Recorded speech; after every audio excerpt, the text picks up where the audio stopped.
E a aula de hoje, amores, eu construí ela de tal modo para a gente começar a fazer algumas relações que acabam explicando o porquê muitas pessoas negam a ditadura enquanto regime político de grande opressão, enquanto regime político que de fato torturou, que de fato perseguiu, que de fato prendeu e que infelizmente matou. Tudo isso, essa lógica da ditadura que muitos desconhecem, fora maquiada pelas propagandas, foram maquiadas pela mídia. É claro que com as comissões da verdade, com as reuniões e alguns julgamentos, muitas coisas vieram à tona. Mas a nossa última aula, quando nós estávamos discutindo Costa e Silva, era muito fácil você acreditar naquilo que a ditadura colocava, do mesmo modo que era muito fácil você acreditar que a ditadura não era violenta. E aí você tinha uma receita básica, que era simplesmente ser um trabalhador para a ditadura. E quando a gente fala trabalhador para a ditadura, eu não estou falando que quem não era o trabalhador era o vagabundo, porque normalmente a gente coloca sobre essa lógica bem dúbia, 1 e 2, essa lógica binária, essa lógica do Corinthians e Palmeiras. Mas quando eu falo ser o trabalhador, era aquela pessoa que acordava às 5 horas da manhã, pegava um transporte público super lotado, ou seja, não mudou nada, tá? Chegava no trabalho 8 horas da manhã, trabalhava até às 7, 8 da noite, pegava um transporte público super lotado, chegava em casa e dormia. E isso se repetia a segunda, terça, quarta, quinta e sexta. Ele não conseguia acompanhar o que estava acontecendo. Para no final do mês, tentar comprar alguma comida, porque a taxa de inflação começou a ser muito alta. Com isso, ele não assistia o que estava acontecendo. Com isso, parte da população não assistia o que ocorria nos porões da ditadura. Parte disso, eles não assistiam o que ocorria no DOPS, Departamento de Ordem e Proteção Social, tampouco acerca das perseguições que se faziam naqueles que lutavam. E aí a gente vai ter, principalmente no governo de Hatsu Metsi, e eu gostaria muito que vocês tomassem essa nota, uma propaganda muito forte que realmente deixava a população brasileira numa ótica muito paradoxal, porque ela não sabia o que ela assistia. Ou, melhor, ela sabia o que ela assistia, e o que ela assistia era manipulado pela ditadura. É muito óbvio, gente, a gente fazer uma relação deste momento com o que acontecia na Alemanha nazista. Boa parte da população alemã, durante o nazismo, por exemplo, não sabia o que acontecia nos campos de concentração. Aliás, não sabiam nem da existência dos campos de concentração. Muitos só vieram a conhecer depois do fim da Segunda Guerra Mundial, quando de fato se descobre toda a máquina mortífera que se tinha por trás do nazismo. Então, muitos aqui no Brasil não sabiam. Então, quando a gente pega hoje alguns discursos de falar na ditadura era melhor, essa pessoa, quando fala na ditadura era melhor, é porque ela vivia o senso comum construído pela ditadura. É porque ela vivia a propaganda construída pela ditadura. E se teve um governo que se aproveitou da propaganda, esse governo é Hatsu Metsi. Para nós criarmos aqui essa relação e para vocês tomarem essa dimensão, a gente sempre comenta que a memória do brasileiro é uma memória muito curta.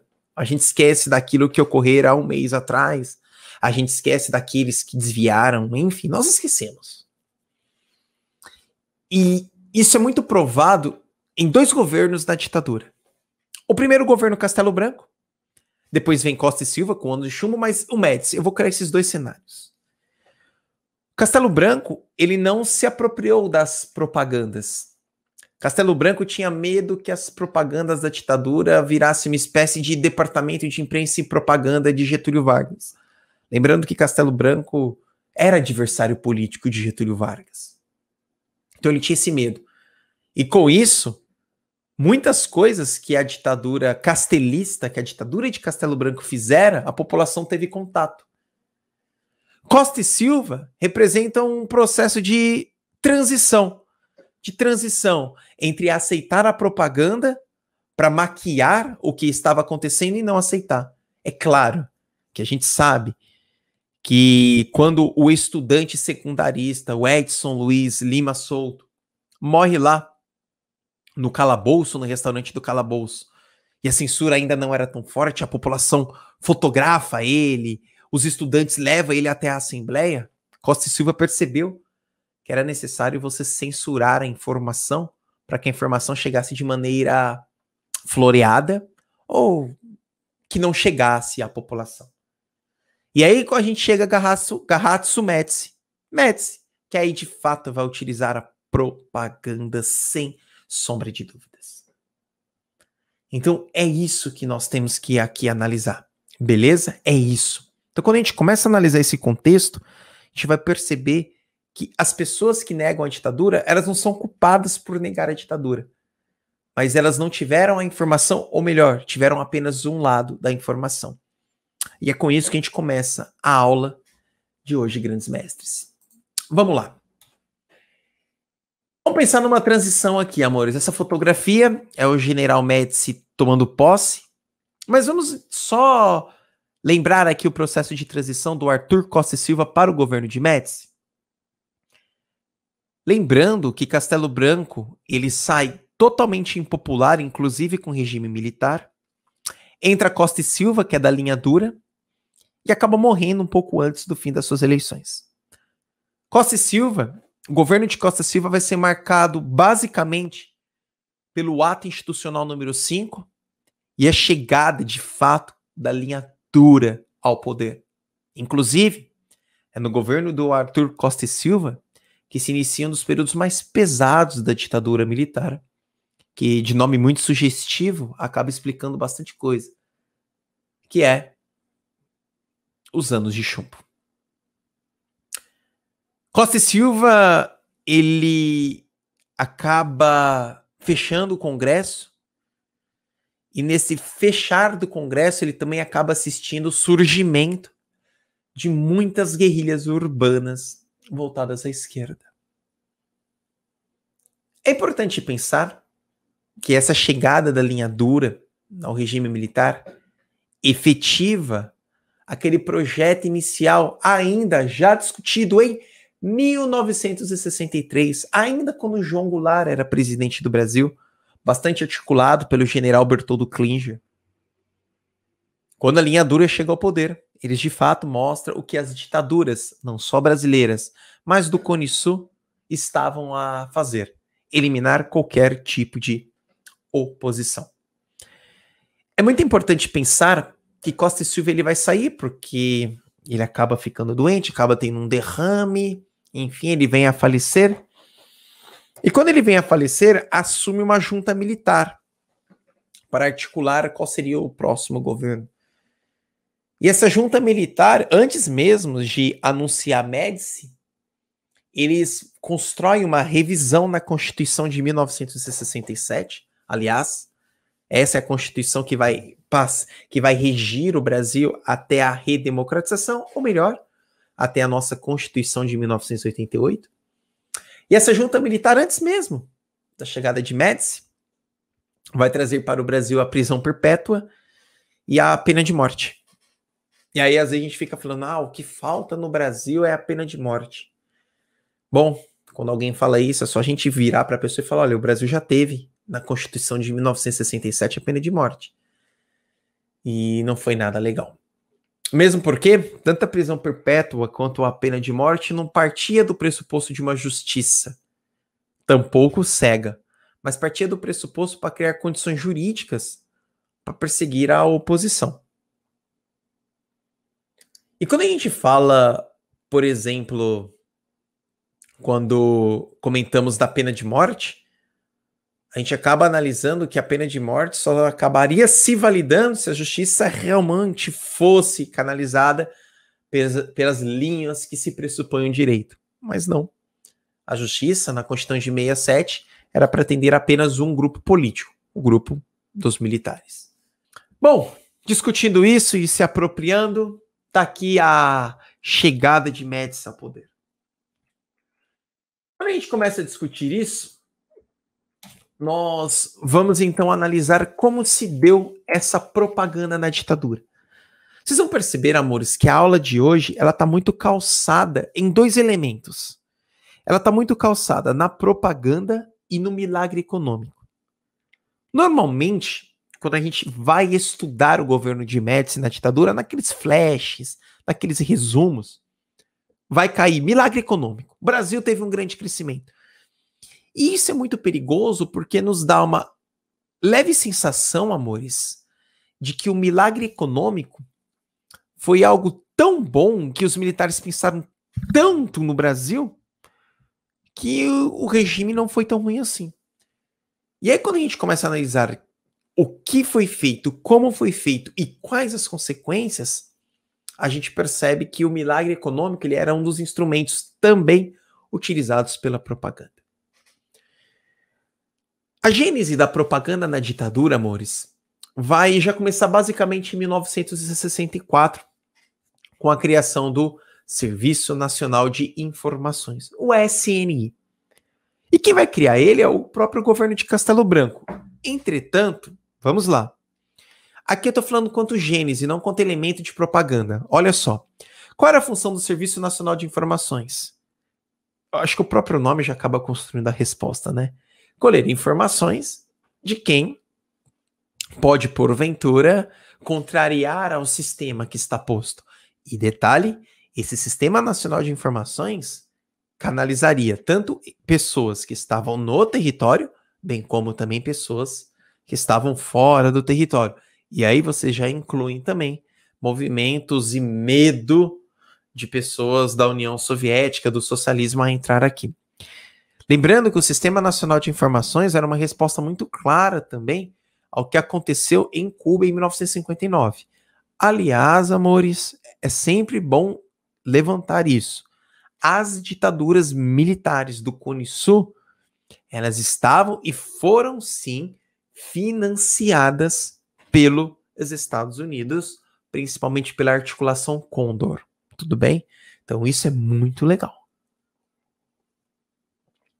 E como que se dava essas propagandas da ditadura? Primeiro ponto é entender, amores, que elas aconteciam por meio de comerciais ou filmetes. Esses filmetes, gente, eram pequenos filmes que entravam em horários nobres da televisão. Por isso que quando a gente fala que a Rede Globo auxiliou a ditadura e auxiliou na manipulação de massa, é principalmente quando a gente relaciona este elemento da ditadura.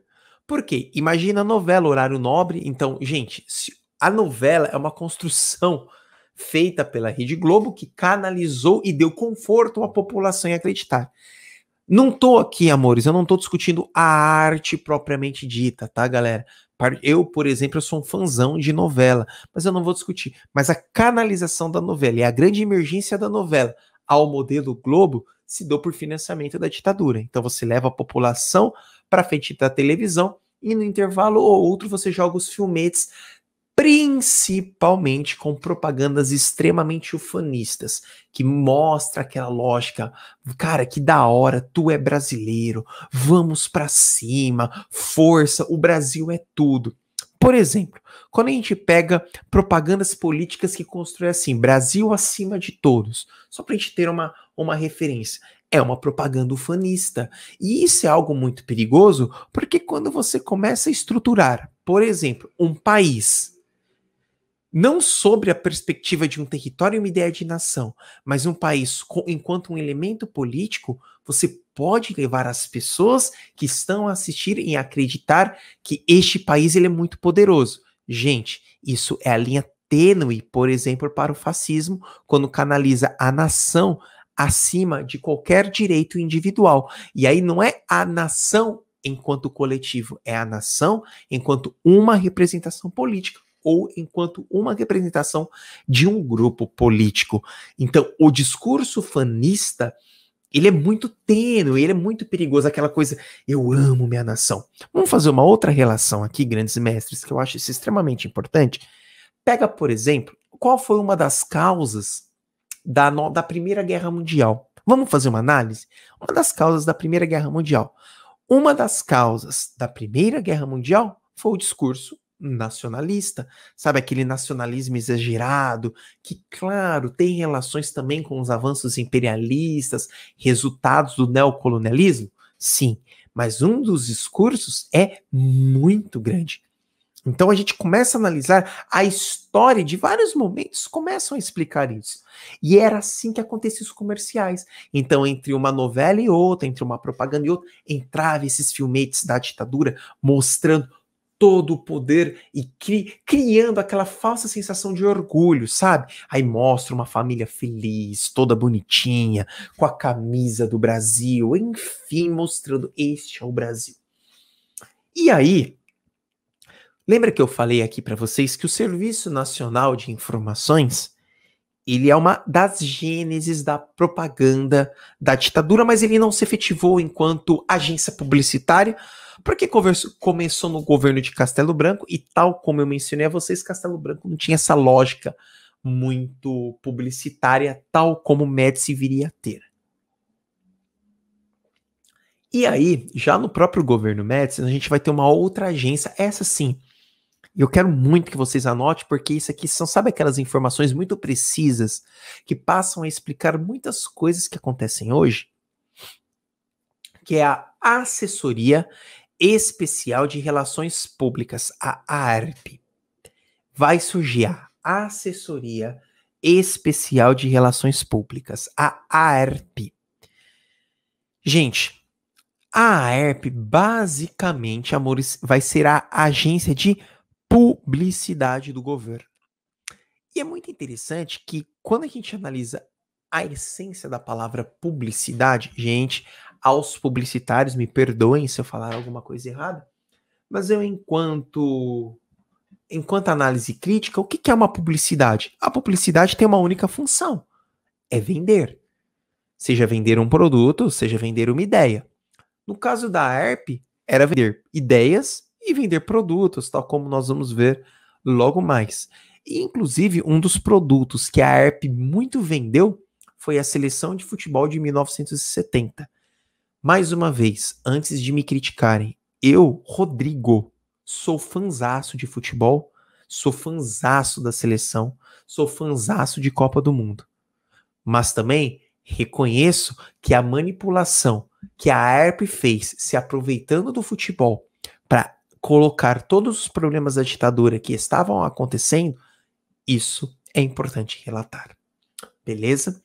E quem vai fazer tudo isso, gente? Esse cabra aqui, o Coronel Otávio Augusto. Coronel Otávio Augusto, ele vai assumir a chefia.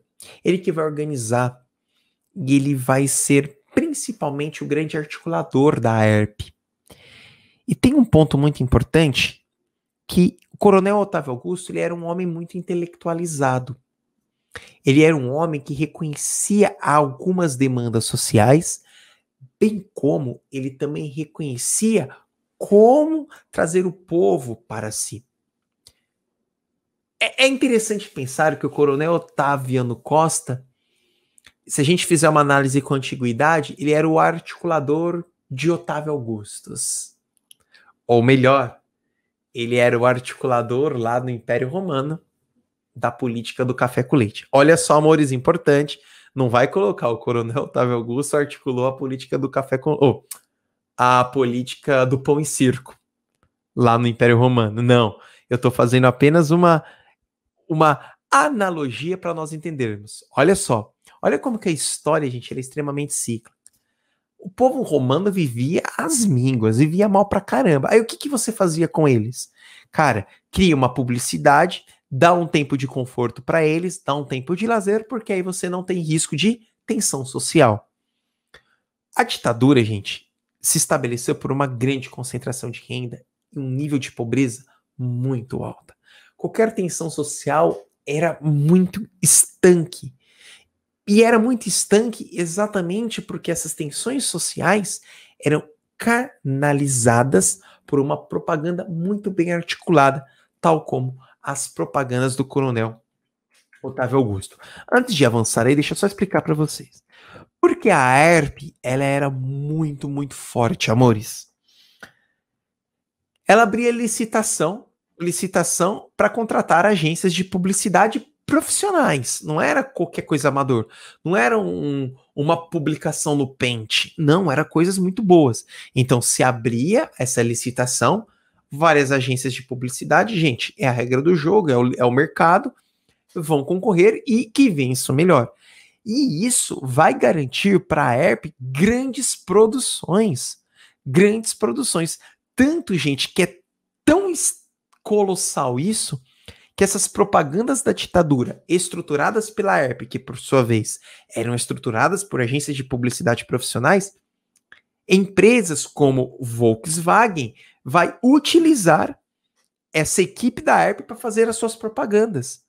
Olha que loucura. A própria Rede Globo vai usar equipes profissionais da ERP para promover os seus programas, porque eram programas muito bons e que, de fato, gente, como vocês bem sabem, um programa muito bom não está bem relacionado se a imagem é boa, se o áudio é bom, mas sim a mensagem que ele consegue passar. E como que se funcionava isso? A ditadura não queria consolidar e mostrar aquela ideia de país, trazer aquele discurso ufanista de grande amor, exatamente para que a população não venha a reclamar e falar, cara, tu tá reclamando, você é brasileiro.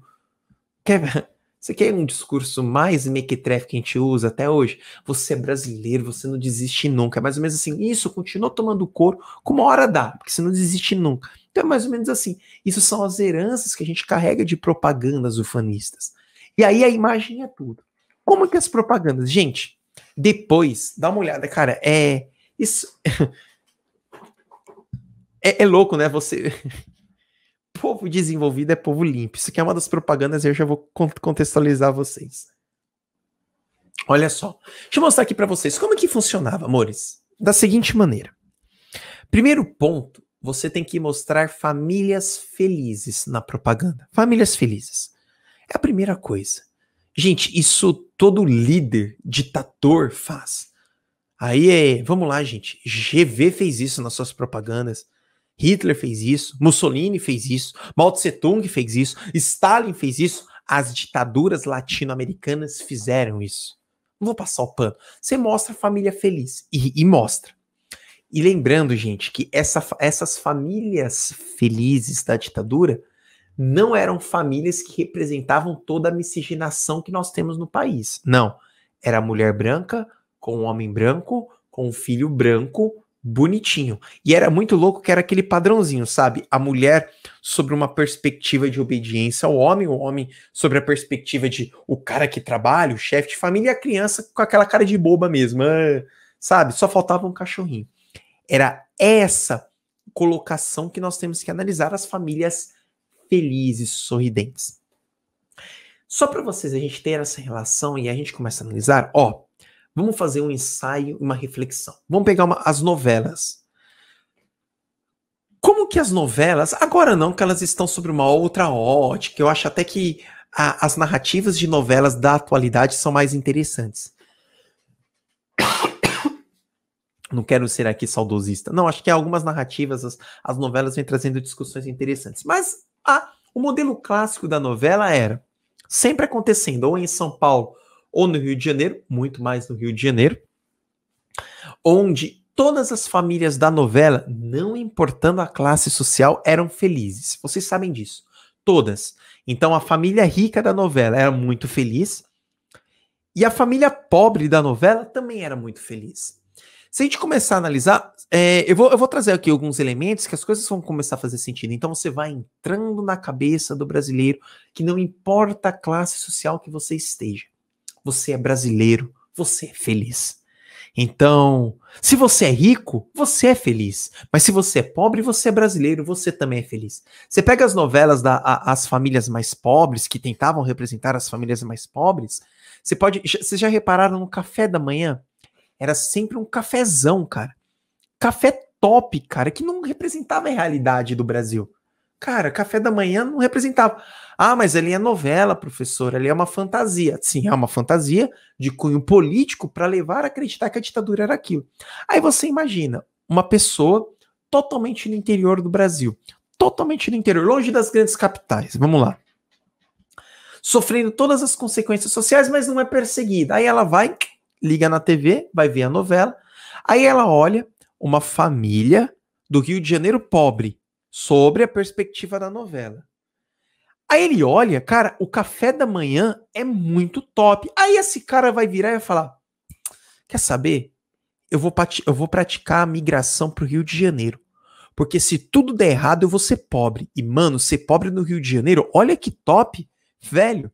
E é só mesão, não é? E a gente sabe que a realidade do café da manhã do brasileiro, male male, é um pãozinho com leite e café. Male male, e galera tem que agradecer. Só que na novela não, é um banquete, é um banquete. E os caras nunca terminam de comer o banquete, eles sempre saem. O que leva no imaginário as pessoas a acreditar que o problema do Brasil não era o Brasil em si, mas era o lugar que ele estava e que tudo se resolveria se ele fosse para a grande capital. Ou seja, o problema do Brasil não era a ditadura em si, mas era ele em si que não se esforçava para tanto. Então, quando a gente começa a analisar isso, são as colocações. Muito bem. Então, as famílias felizes. Outra coisa também que acontecia eram as campanhas de, eu coloquei entre aspas, de utilidade pública. Então, aquela ideia de se padronizar um modelo perfeito de brasileiro. Galera, infelizmente, nós temos, e isso a gente carrega, a gente herda o nosso discurso de vira-lata. Até hoje. Rodrigo, eu adoro esse país. Gosto mesmo, gente. Eu gosto muito do povo desse país. Embora nessa pandemia eu andei ficando meio pistola com o egoísmo de alguns brasileiros e me deixou muito forranho da vida. Mas, de uma maneira geral, eu gosto muito. É uma galera de uma diversidade cultural absurda que talvez em outro lugar do mundo não tenha. Mas ele se tentava-se, então, sobre o discurso do vira-lata, se comparar o brasileiro a um outro. E não é o outro subdesenvolvido, não é o outro irmão, não é um outro latino-americano, não, é o outro imperialista. Então, se comparar ao europeu, se comparar ao estadunidense, enfim, se comparar às nações imperialistas, que inclusive a gente acaba herdando isso até hoje, esse sentimento de vira-lata. E aí se existiam essas campanhas de utilidade pública. Campanhas para as pessoas serem civilizadas, higiênicas e educadas. E a ERP, ela era tão danada nessas agências de publicidade profissionais que ela criou uma animação infantil. Gente, animação infantil. Eu só não coloco o vídeo aqui, amor, senão o YouTube derruba a minha live, vocês sabem disso. Porque senão eu tinha muita vontade de colocar.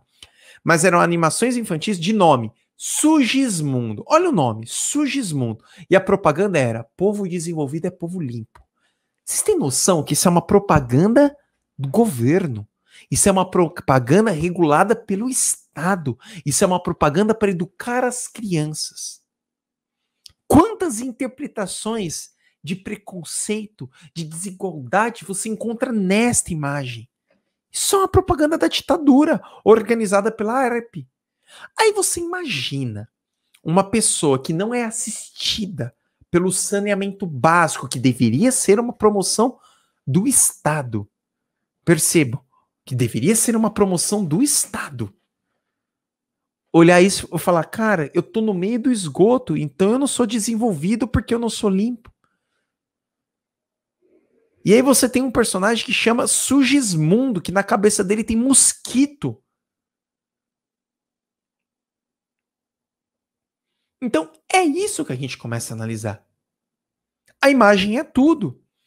Então, a população, ao assistir propagandas deste tipo, a população, além de assistir propagandas desse tipo, também tem que conviver com as propagandas, os filmetes que rodam entre um episódio e outro da novela. E por que isso? A ERP, amores, a ERP, sobre o Otávio Costa, isso é importante, tá? Sobre esse articulador, ela tinha uma função muito grande que era de construir uma identidade do povo, sabe? Construir a identidade. Sabe aquele discurso? Qual é a identidade do povo brasileiro? E as coisas vão fazer muito sentido para você. Sabe quando você tá na escola e aí vem o livro e aí a galera com o discurso fanista vira e fala: "Ah, o brasileiro, sim. O brasileiro ele é hospitaleiro, o brasileiro ele é otimista, o brasileiro ele é feliz, o brasileiro ele é esperançoso". Tudo isso, amores, tudo isso foi uma construção da ditadura. Porque no fundo, nós sabemos que o brasileiro é um povo muito sofrido. É um povo que trabalha para comer. É um povo que vê as desigualdades todos os dias. É um povo que acorda às 4 horas da manhã para retornar às 10 horas da noite. A gente sabe disso. Como que um povo desse vai ser alegre? É um povo que no final do mês escolhe se come ou se paga aluguel. É isso. E aí você tinha uma função, você tem que criar essa identidade. Qual que é a identidade do Brasil? É muito difícil, gente, você virar e falar da identidade do Brasil. O nosso querido e saudoso Darcy Ribeiro, no seu livro A Formação do Povo Brasileiro, mostra que o Brasil é um país de identidades. Não é um país de identidade. É um país de identidades. É um país de várias origens. Mas a arepe, o coronel Otávio Costa, vai, é mais fácil. Ele se apoiava muito no discurso, que inclusive Darcy Ribeiro também bate, no discurso da democracia racial de Gilberto Freire. Nós sabemos que isso é um mito, né, amores? O mito da democracia racial. Gilberto Freire, nas suas colocações, diz que a escravidão aqui do Brasil não foi tão pesada, porque aqui você tinha escravizados que trabalhavam dentro de casa e eram considerados como mães, pais, tinham todo o carinho da família. Acho que o primeiro ponto é a gente analisar que escravo, o escravizado, ele é escravizado. Não existe escravizado melhor, não existe escravizado pior. Existe escravizado. Pronto.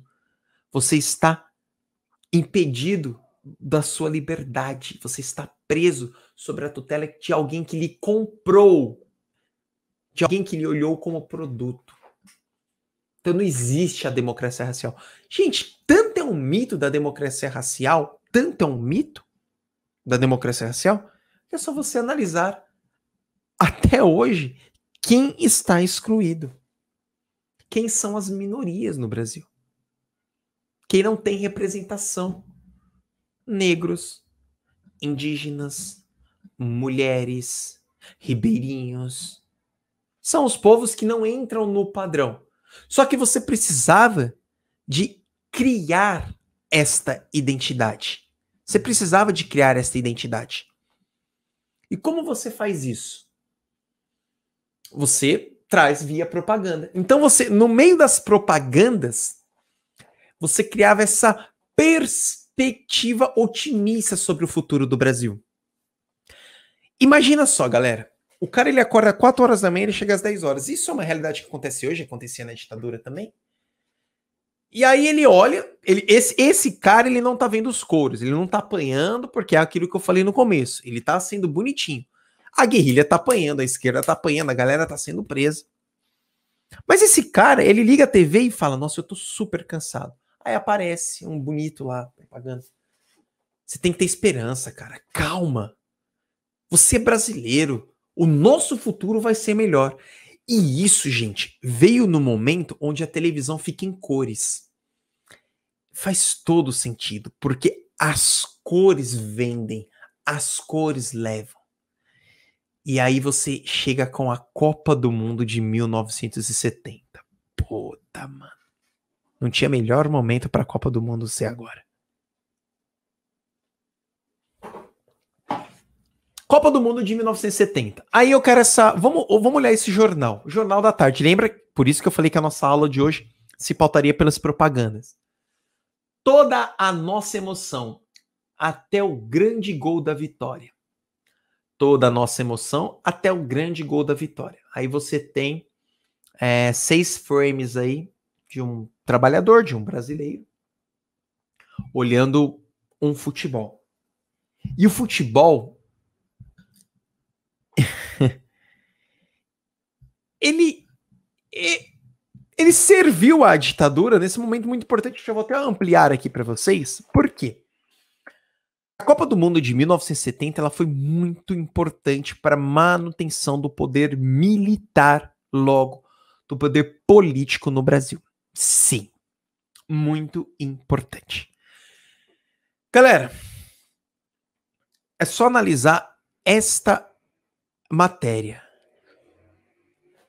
O Garratso Médici, ele era um grande fã de futebol. E vez ou outra ele aparecia sendo fotografado por agências governamentais com radinho, escutando, o que, de certa maneira, conectava a população.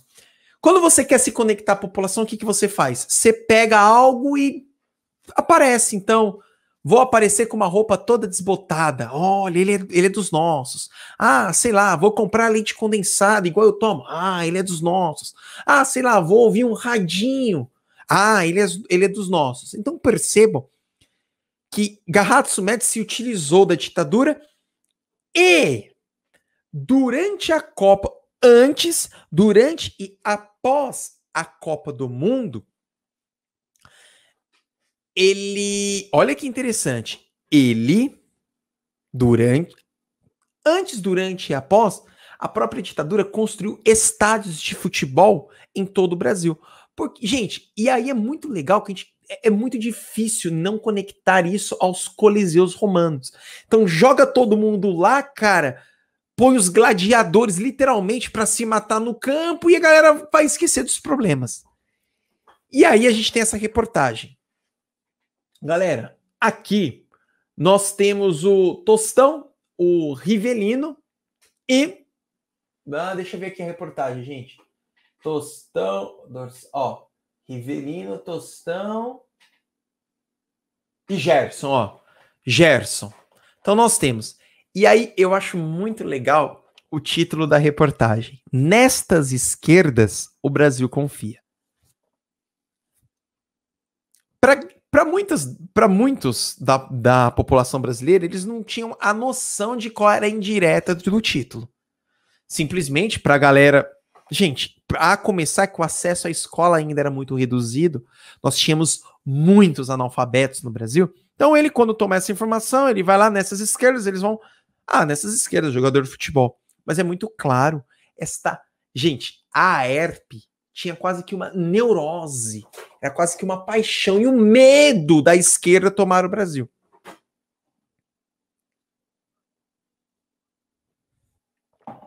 Então percebam, só que eu fiz questão de colocar esta fotografia aí do lado. Este cara, já eu falo o nome dele, não vou falar o nome agora, este é o João Saldanha. João Saldanha, eu gosto de futebol, amores, então a gente acaba também olhando os bastidores do futebol.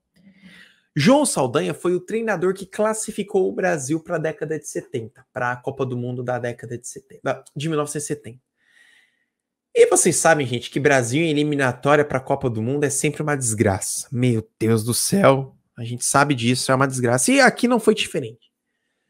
Só que o João Saldanha, para além de ser um treinador de futebol, ele era jornalista, ele era escritor e militante comunista e de esquerda. João Saldanha, este treinador. Um pouco antes do Brasil embarcar para Guadalajara, no México, o Brasil fez uma preparação longa para a Copa do Mundo, acho que 2 meses antes eles embarcaram. E essa era uma ideia da ditadura, embarca, porque quanto mais cedo o Brasil embarcar para a ditadura, mais notícia nós vamos ter da Copa do Mundo, mais autopromoção nós vamos fazer do regime. Médici afasta João Saldanha. Olha que louco. O governo interferindo diretamente no futebol. E aí ainda tem gente que fala que futebol e política não se discute. Pelo contrário, Futebol se discute, política se discute, quando estão envolvidos se discute mais ainda. João Saldanha afasta, por quê? João Saldanha, quando ele é afastado, ele vai dar uma entrevista e na fala dele, gente, é óbvio que eu não vou lembrar aqui a frase completa dele, mas ele diz mais ou menos assim: era muito difícil para o regime militar ver alguém da esquerda comunista debaixo do seu nariz. Imagina, eu tenho como liderança da minha seleção de futebol um comunista. Aí afasta e é onde entra Zagallo. Percebam? É onde entra Zagallo. Zagallo não tem nada a ver não, tá, amores? Mas o João Saldanha representa, ou seja, quem classifica o Brasil para a Copa do Mundo de 70 é um cara de esquerda, é um militante comunista. A Aerp, ela foi uma das responsáveis pela música da Copa do Mundo, que era 90 milhões em ação, pra frente Brasil, do meu coração. Olha só, 90 milhões em ação, pra frente Brasil, do meu coração. Não é uma referência pra frente Brasil necessariamente da seleção, mas pra frente Brasil. E aí tava tudo bem. A população, com a década de 70, com a Copa do Mundo de 70, esqueceu do que estava acontecendo. E a Aerp estava fazendo direitinho o seu papel, amores. E um dos garotos propagandas da ditadura foi Pelé. Não tem jeito. Galera, aqui, ó. Aqui está Pelé do lado de quem? De Médici. E é uma colocação muito interessante porque eles chegam, campeões, tricampeão, seleção fenomenal. Acho que igual a seleção de 70, não, a seleção de 82 foi melhor. Mas seleção de 70 incrível. Eles chegam, vão ser recebidos por Médici. E essa foto ela é muito forte porque você tem Médici abraçando o Pelé. E é muito louco que esse sorriso, ele esconde todas as porradas que estavam acontecendo. Até hoje, muitos da esquerda falam que Pelé acabou se vendendo para a ditadura. Depois disso, gente, Pelé ganhou muito dinheiro e ele virou o garoto propaganda. Então ele acabou tendo essa promoção. Se a gente fizer uma comparação, não vou colocar agora em questão de futebol, mas em questão de valores de essência política, vamos fazer uma comparação entre Maradona e Pelé. Não enquanto futebol, apesar que os dois são incríveis. Maradona lutava contra as desigualdades e ele era muito claro, ele apontava. É claro que era gente, cheirava, não era o exemplo da moral para ninguém, mas acho que talvez por isso que conectava mais a realidade do povo. Entendeu? Pelé foi utilizado como garoto propaganda. Querendo ou não, foi o melhor jogador da Copa. A discussão aqui não é a qualidade do futebol dele, mas a ditadura se aproveitou do principal. Porque, gente, é muito fácil. Imagina só. Vamos fazer uma comparação. Vou fazer uma comparação tosquíssima aqui, mas vocês vão entender. Vamos imaginar que eu vivo uma ditadura agora. Eu sou o ditador. E eu quero conversar com a grande população. Como que eu vou fazer? Gente, eu vou pegar quem tá na hype do YouTube, vou pegar quem tá na hype da Rede Globo, venho para ele, dou uma puta bala e falo, fala aí meu nome, fala aí que a ditadura é boa. A galera vai acreditar. É assim que funciona. Eu não preciso de ter o discurso, mas eu sei onde procurar o discurso. Entendeu? É isso que a gente começa a analisar.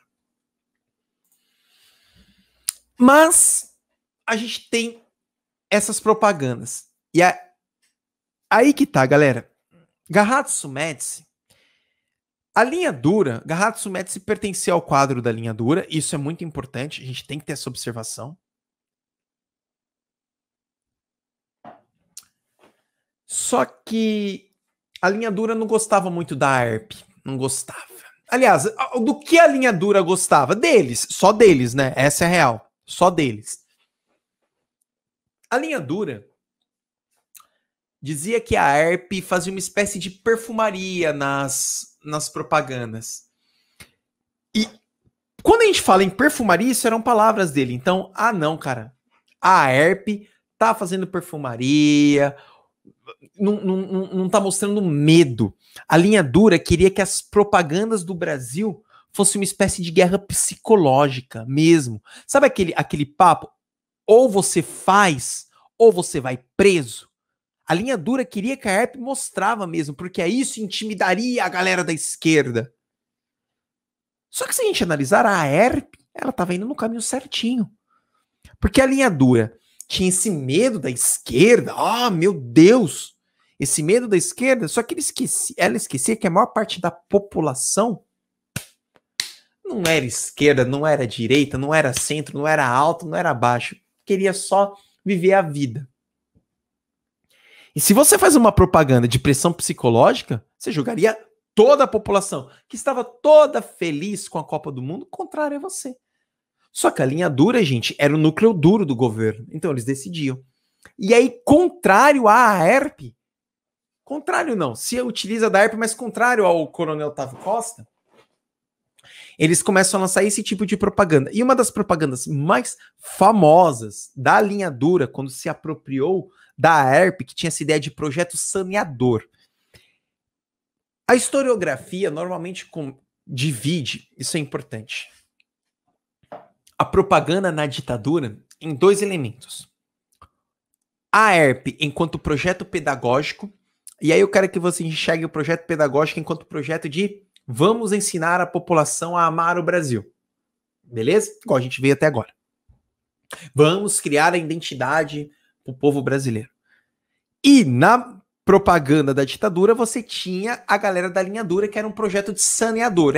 Vamos limpar. O que está ruim a gente tira. Te mostra que aqui o negócio é sério, que aqui não tem graça, que aqui não tem brincadeirinha, não. E essa galera da linha dura, sobre essa ótica do projeto saneador, começa a lançar esses tipos de propaganda.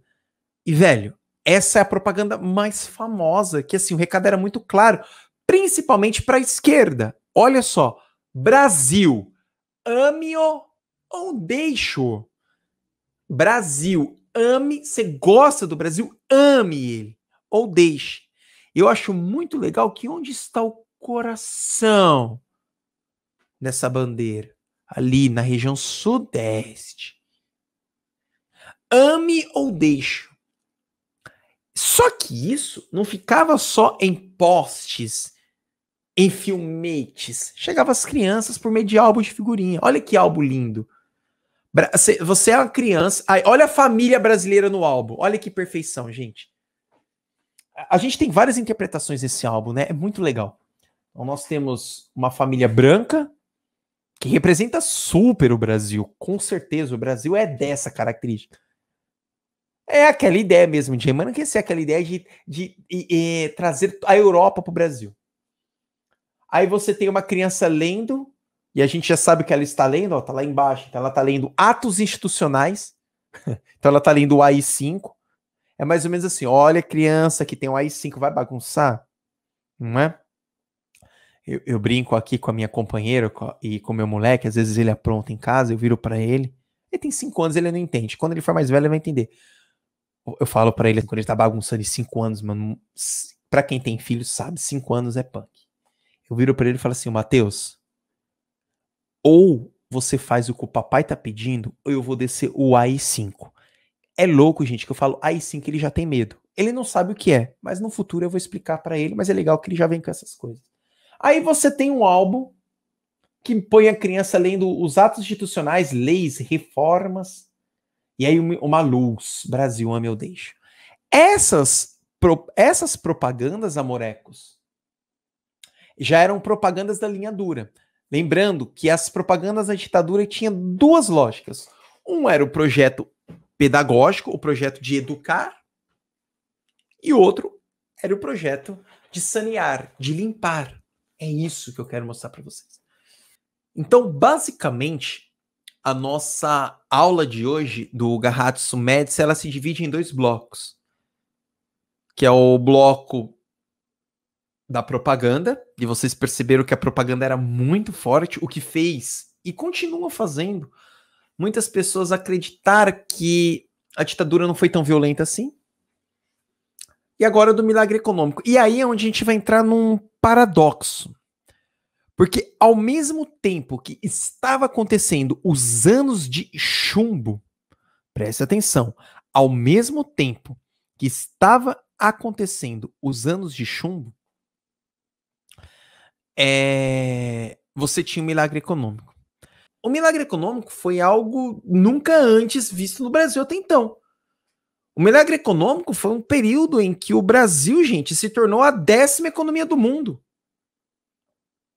O milagre econômico fez com que o Brasil, que era um país, basicamente, estava numa transição para uma lógica urbana e industrial, mas era essencialmente agrário exportador, se tornasse, explodisse. Mas, vamos lá. Esse crescimento econômico elevado, que teve uma média de 11,2% PIB. Galera, vamos fazer uma comparação com os dias de hoje?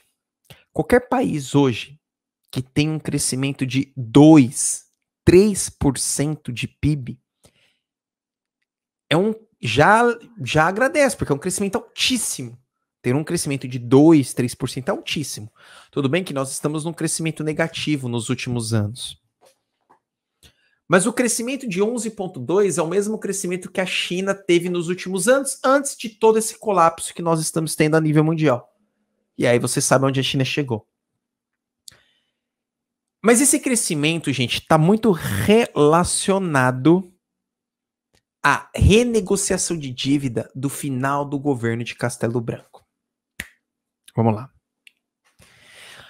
No final do governo de Castelo Branco, houve uma renegociação da dívida com bancos estrangeiros, principalmente com o Fundo Monetário Internacional. Pouco se fala, mas JK, no seu plano de metas, se utilizou além do capital gerado da economia varguista, mas se aproveitou também de empréstimos. E esses empréstimos deveriam ser pagos nesses primeiros movimentos da ditadura militar no governo de Castelo Branco. Entretanto, Castelo Branco rescalonou a dívida. Quando você cria essa condição de rescalonar a dívida, ele literalmente jogou a dívida para frente. Então ele dividiu, então a dívida tinha que ser paga em 10 vezes, passou a ser paga em 30 vezes, com acréscimo de juros, mas dividida nos próximos anos. Ponto. Entretanto, qual fora a condição dada pelos países estrangeiros para rescalonar a dívida, ou melhor, pelos Estados Unidos? Ter isenção fiscal e entrada massiva de capital estrangeiro no Brasil. Lembre-se, gente, o financiamento das ditaduras do Cone Sul fora feito por capital estadunidense. Isso é muito importante. Perfeito. Com isso, começou a acontecer no Brasil uma expansão da agricultura comercial. Gente, a história começa a explicar tudo. Aliás, a história e a geografia.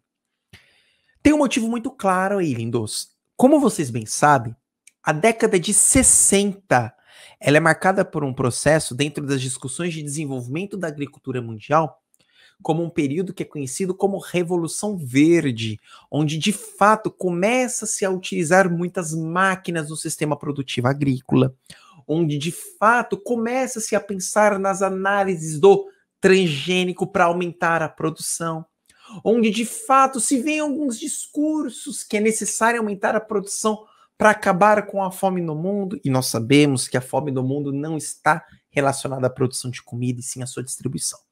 E é claro que isso chegaria no Brasil. Quando a gente fala expansão da agricultura comercial, é bom. Vamos lá? Sobre duas perspectivas. Sobre a perspectiva econômica, é óbvio, porque você cria a capacidade de exportar mais e gerar divisas econômicas para o país. Ponto. Isso é ótimo. Sobre a perspectiva ambiental, isso é uma desgraça. Porque se você expande a agricultura comercial, logo você desmata mais.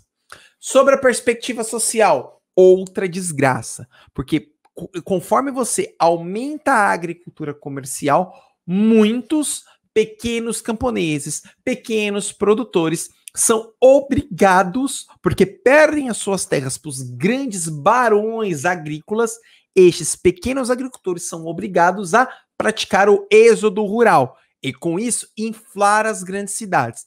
Para a perspectiva econômica das grandes cidades, quanto mais êxodo rural, melhor. Por quê? Quanto mais êxodo rural, mais mão de obra. Ah, mas aí vai gerar um caos, um grande problema em infraestrutura. Tudo bem, o que eu quero é produzir. Então, eu dei várias perspectivas aqui para vocês. Outra característica muito clara do milagre econômico, amores, a isenção de impostos e crédito abundante. Vamos lá, gente, isso aqui é meio perigoso. O crédito abundante. Quando o crédito ele é fácil, quando não se existe tantas regulações para se obter o crédito, você acaba gerando uma grande bolha financeira. Você acaba gerando um grande conflito cambial que pode estourar nos próximos anos. Pois todo crédito que tu pega, tu vai ter que pagar, com juros e correções.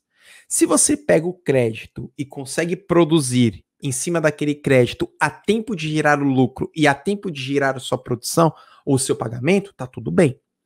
Mas a gente sabe que o mundo não aprende com a história. 1929, o crédito era abundante nos Estados Unidos. Todo mundo podia pegar crédito, como todo mundo pegou. Vimos e a gente sabe o que aconteceu. A crise de 2008, todo mundo tinha crédito, principalmente o crédito imobiliário. Tava facinho comprar. Todo mundo pegou. O que aconteceu? A bolsa estourou. A crise de 2008 se instalou. E talvez lá de 2008 a gente não saiu mais. É triste, né, pensar nisso. Mas o milagre econômico se dava pelo... E aí é meio louco, porque qual a ideia? Se você dá crédito, as pessoas vão comprar. Aí, olha só. Se você está dando crédito e as pessoas estão indo comprar, o que vai acontecer com a inflação? Vai subir. As coisas vão ficar mais caras. Então, o controle e o desenvolvimento econômico não necessariamente se dá pela inflação. Mas aí, por que se dava crédito? Lembra da entrada de capital estrangeiro? E, junto com o capital estrangeiro, muitas indústrias estrangeiras estavam se instalando no Brasil? Pois é, você dá crédito para a população consumir o produto estrangeiro, o que justifica o rescalonamento de dívida já feito lá no governo de Castelo Branco. Perceberam? Você dá crédito para as pessoas comprarem. Elas vão comprar o quê? Os produtos das empresas estrangeiras que aqui estão.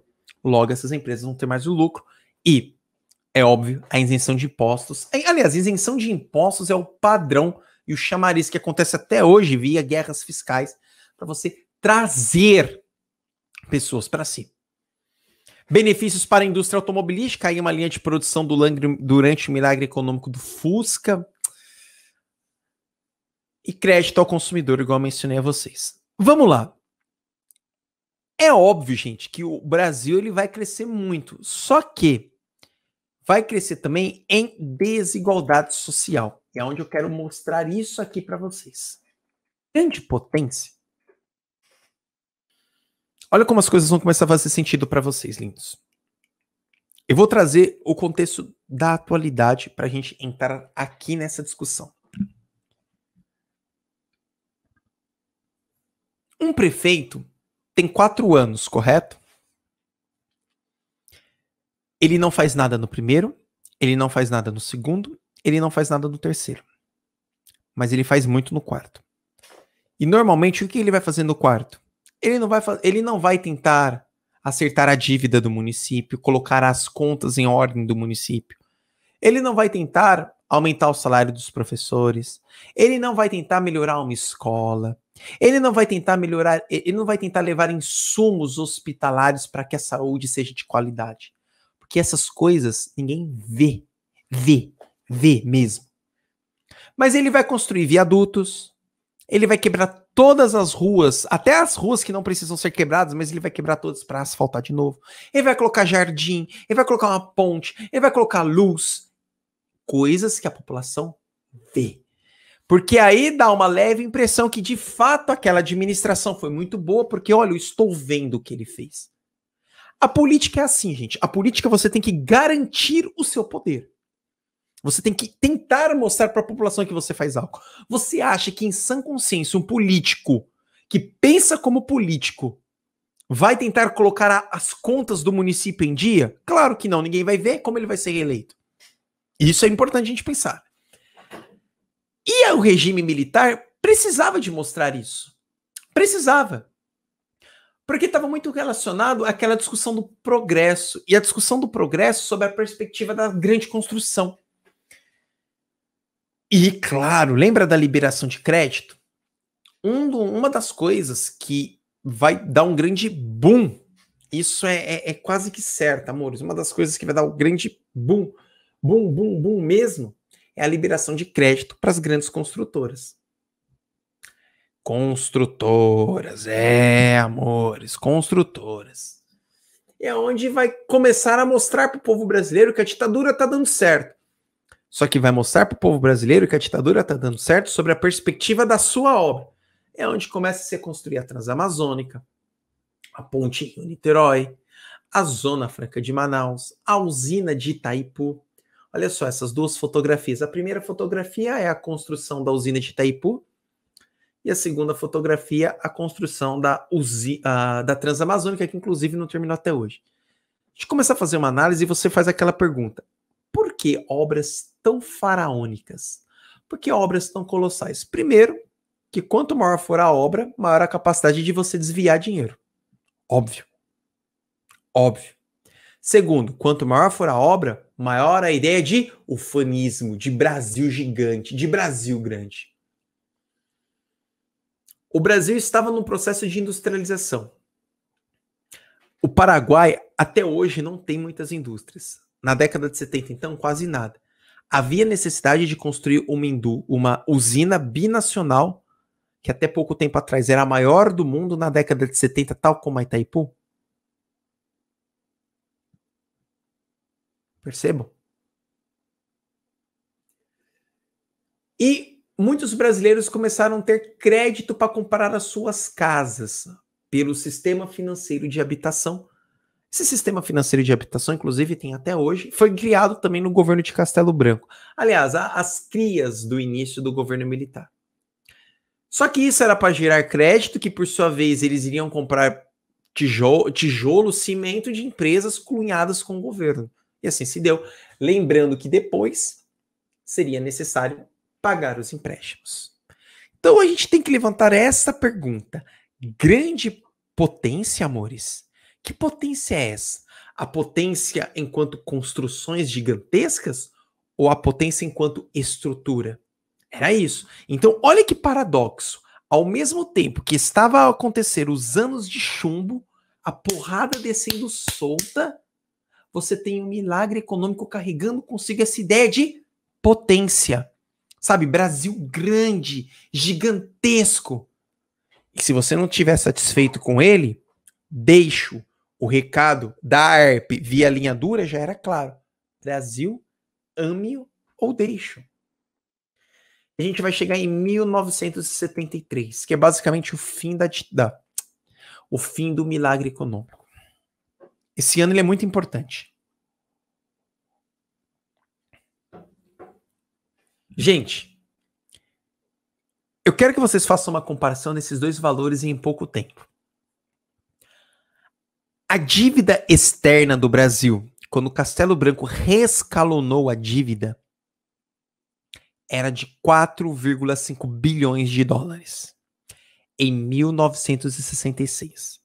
Aí veio o milagre econômico, um crescimento de 11% de média, e aí a ditadura vai entregar em 1973 uma dívida de 12,6 bilhões de dólares. Nós estamos falando, amores, de apenas 7 anos depois. Isso aqui é tipo cartão de crédito onde você começa só a pagar o mínimo e 2 meses depois você já tá perdido. É isso. Então, peraí.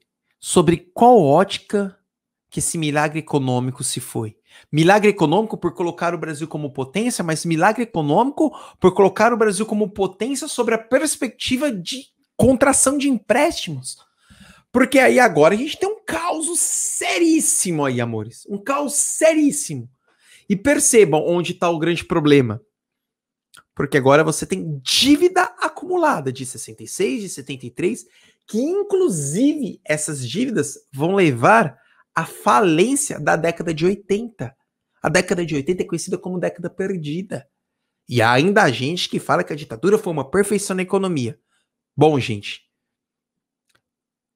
ser perfeito é fácil. Eu vou lá no banco, é óbvio que ele vai me dar o que? É mais ou menos assim, banco, me empresta 10 milhões de reais. Eu vou viver um ano bem pra caramba. Depois de um ano eu tenho que pagar os 10 milhões. E da onde eu vou tirar? Pô, durante esse ano eu gosto desses exemplos para ficar fácil para vocês. Você vai no banco hoje e fala, banco, me dá 100 milhões. Ele vai te emprestar. Aí você vai viver bem demais. Mas o dinheiro vai acabar. E quando o dinheiro acabar, você vai ter que pagar. E aí? Esse é um milagre econômico? A gente tem um probleminha aqui também muito sério, amores, e eu quero trazer para vocês. 1973 também marca, olha, a gente vai fazendo várias relações, uma grande crise no mundo, cara. Que é a crise do petróleo, cara. A crise do petróleo. O Brasil estava muito bem com essas relações. E a crise do petróleo tira a capacidade produtiva das nações que financiavam o Brasil. Principalmente durante o contexto da criação da Organização dos Países Exportadores de Petróleo. E com... Aí é muito importante. E com esse crédito que se deu à população e a população comprando produtos, você vai ter um aumento muito grande da concentração de renda. E aí a gente tem esse paradoxo louco, essa imagem aí, que mostra essa concentração de renda. O que acontece, amores? Aqui é importante. As greves eram proibidas. E uma das condições que muitas indústrias se instalaram aqui no Brasil, aí é legal que as indústrias às vezes agora quer dar de boa mãe, sabe? Uma grande indústria contrata um funcionário agora e faz ali, mostra um vídeo da história da indústria, tal. Pra cima de mim, não, peão. Muitas indústrias se instalaram no Brasil exatamente porque sabia que não se podia fazer greve e que o aumento do salário do trabalhador era menor que a inflação. Com isso, para cada ano que passava, os trabalhadores perdiam poder de compra. E para cada ano que passava, a concentração de renda aumentava. Para cada ano que passava, a pobreza também aumentava. E aí nós temos um mundo de paradoxos, amores. É um mundo de paradoxos. É o que nós estamos vivendo. Aí vocês começam a imaginar se não fossem as propagandas. Porque, lindos, de um lado, a censura. A censura. Censurando tudo, batendo em tudo. E aí enxergam aqui a mídia, a própria ERP como um elemento de censura. A própria ERP era um elemento de censura. Porque era o elemento que construía apenas uma visão. A visão do Estado. A visão de Garratzo Médici. E do outro lado, o milagre econômico. Aqui é a construção da ponte Rio-Niterói. Então, peraí. Então, olha esse mundo de paradoxos. A gente não sabe qual o caminho. Imagina. Aí você imagina, cara, a grande população no meio disso tudo. Porque ela não sabe o que está acontecendo, ela continua trabalhando, ao mesmo tempo ela viu um milagre econômico, mas ela acaba estourando lá na frente. E nós vamos chegar aqui, na educação. Como que você silencia uma população? Pela educação. Como você silencia uma população? Pela educação, pela escola. A ditadura sabia que para você segurar possíveis avanços num futuro próximo, você tinha que eliminar qualquer resquício ou qualquer possibilidade de se criar uma sociedade crítica. E no governo de Médici, eles vão tirar 2 disciplinas do currículo escolar. Eles vão tirar 2 disciplinas. Eu dou um doce se vocês adivinhar quais foram as 2 disciplinas que eles tiraram do currículo escolar. História e geografia. Eu não quero mais que tenha história nem geografia.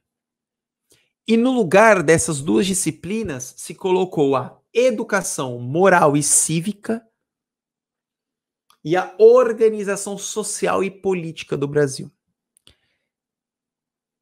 O que se ensinava nessas duas disciplinas era literalmente um amor à pátria, aos bons costumes, aos valores da família. Era isso. Era isso. Na organização social e política do Brasil, por exemplo, o aluno tinha que decorar, literalmente, todos os afluentes do Rio Amazonas. Aquela ideia de você tem que conhecer tudo do Brasil, você tem que saber o tamanho exato do Brasil, o tamanho do seu estado, todas as cidades do seu estado. Tanto que durante muito tempo, a geografia era visível apenas dessa maneira, decorar capital e tamanho, capital, capital, capital. Ou seja, o moleque era uma enciclopédia. Mas como toda enciclopédia não tem análise crítica, apenas reproduz aquilo que se fala. Então leia, leia, leia, leia e repita. É claro? Então, se você quer ter uma manutenção do regime, interfira diretamente na educação.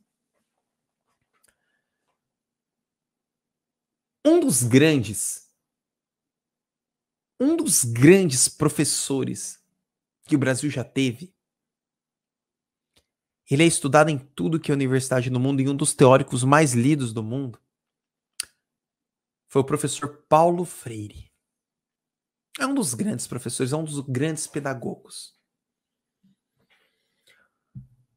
O professor Paulo Freire ele é responsável pelo que a gente chama de milagre de Angicos. O professor Paulo Freire, ele alfabetizou 40 trabalhadores rurais em 40 dias. 40 dias.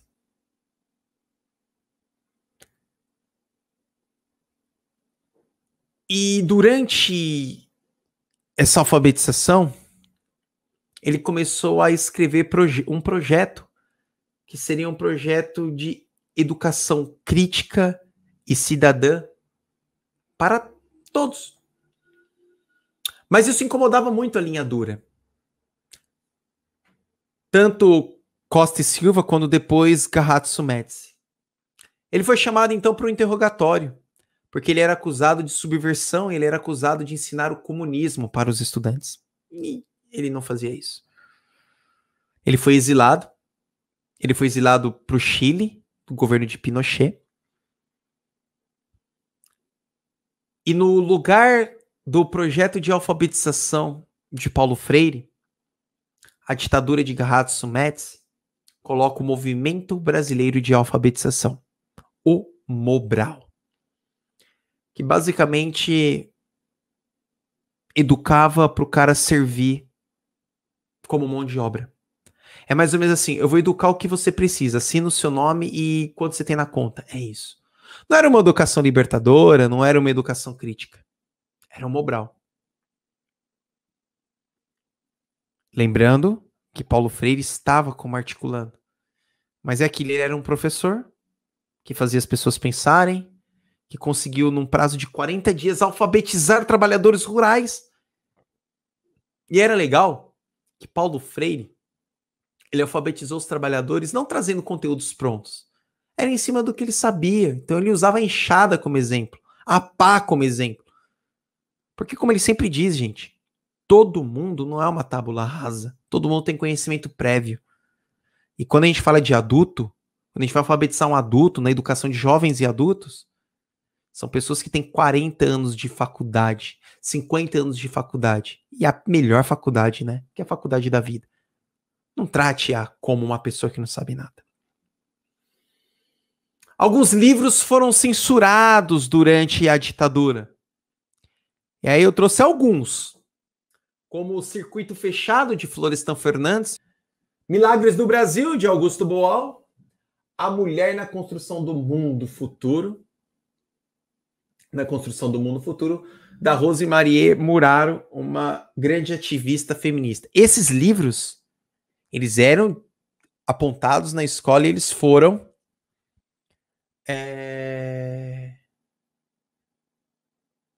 censurados. Bom, amores, para além disso tudo, nós tivemos esses livros censurados. E a grande disciplina era a educação moral e cívica. A educação moral e cívica era para criar cidadãos que tivessem a moral e os pressupostos básicos do que a ditadura colocaria. Beleza? Vamos lá para o próximo. Amores, Médici sai, chega Geisel. Então tá aí, ó. Geisel é esse senhor de óculos quadradinho, igual o meu. Não foi proposital, tá? Mas no governo de Geisel não, é onde que se inicia o discurso, principalmente da abertura lenta e gradual, ou seja, é a partir do governo de Geisel que se começa a discutir o fim da ditadura. Mesmo com tudo isso que aconteceu, e principalmente com a estrutura de apoio da propaganda da ARP, Médici conseguiu ter um governo, dentro dos outros governos militares, estável, mesmo descendo o cacete, e ele conseguiu eleger o seu sucessor, que vai ser o general Ernesto Geisel. Em suma, o governo de Médici foi um governo que continuou as torturas, continuou as perseguições, mas se apoiou principalmente pela construção na educação, pela construção do seu modelo, censurando livros na educação, e também com a AERP fazendo propagandas e muito se aproveitando da Copa do Mundo. Beleza? Beijos, amores. Tchau e muito obrigado pela companhia, gente.